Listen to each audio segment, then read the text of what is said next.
Welcome to Missouri Economy Today. I'm Julie Peterson. Joining me today is Director David Kerr with the Missouri Department of Economic Development. Welcome to the show, David. Thank you, Julie.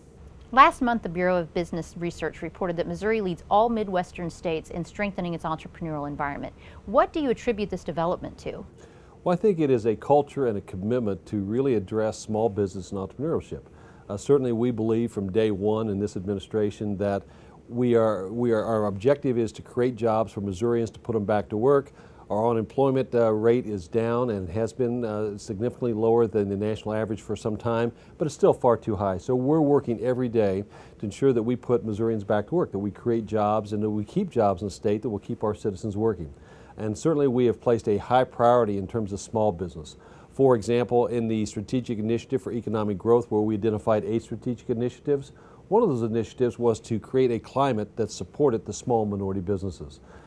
This administration, the governor started out early in his term by doing things such as working with the legislature to eliminate the franchise tax for small businesses, for 16,000 small businesses, which is just tremendously significant and important to small businesses. Likewise, we have placed an emphasis on small business as identified in the Strategic Initiative for Economic Growth. One of the 8 strategic initiatives will create a climate that will support minority and small businesses.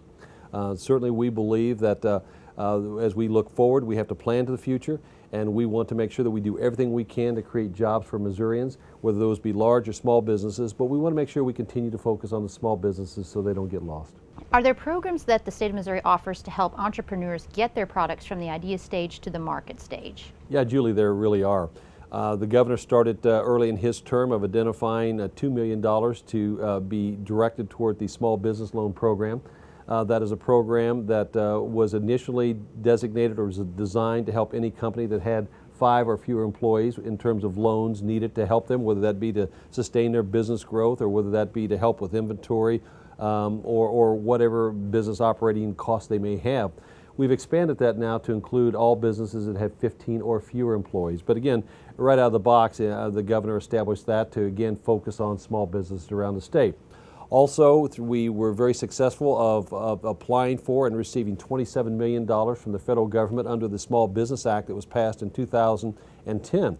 And with that $27 million, we set up 2 separate programs. The first one was a Grow Missouri Loan Program intended to help support local businesses and Missouri businesses. And again, under the definition of that particular program as defined by the federal government, you have to have a business that's less than 500 employees. So we identified that $27 million. We allocated $10 million to the Grow Missouri Loan Program. The other $17 million went into the IDEA program, which is the Innovation Development Entrepreneurial Activity Fund. And again, that is to help start up entrepreneurial companies through the pre-seed, the seed, the expansion, and the capital venture process. We've had several stages and rounds of funding for that particular program. The first round, we had $7 million to award. We received over 70 applications worth over $70 million.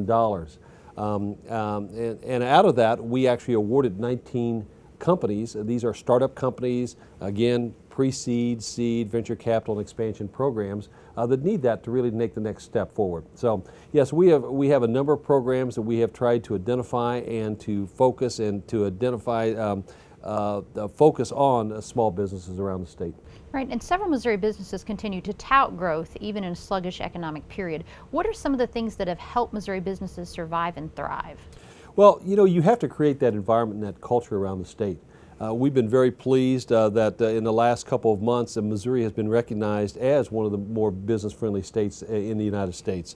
The Polina Real Estate Corporation, through their top business-friendly survey they do every year, recently listed Missouri as the 8th best state in the nation for business climate.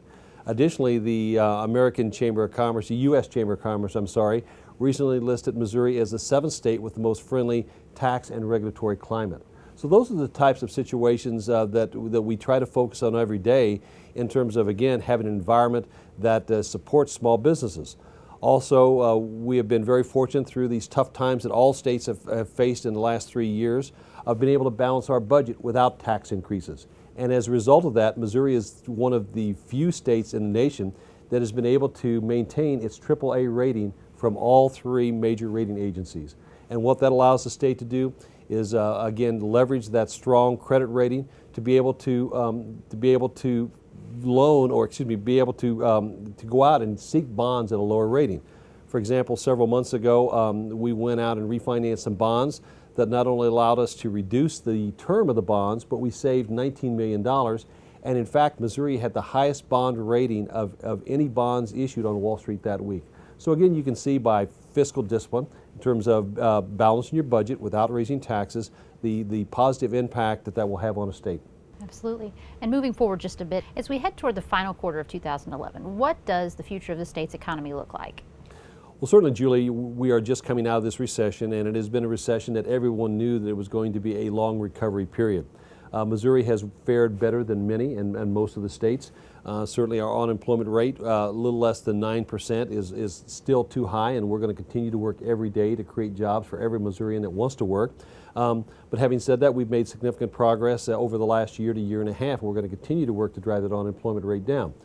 We have identified, as you well know, in our strategic plan, the 8 strategic initiatives that we as a state must accomplish over the next 5 years to transform our economy into a 21st century growth and sustainable economy. And we're going to do that. Certainly the governor has called the legislature back into town for a special session, and the whole purpose of that is to develop and pass a comprehensive economic development bill that again supports Missouri businesses and will help our economy. It's great information, David. Always a pleasure for you joining us. Thank you. That wraps up this edition of Missouri Economy Today. Join us again next time for more on economic development efforts in Missouri.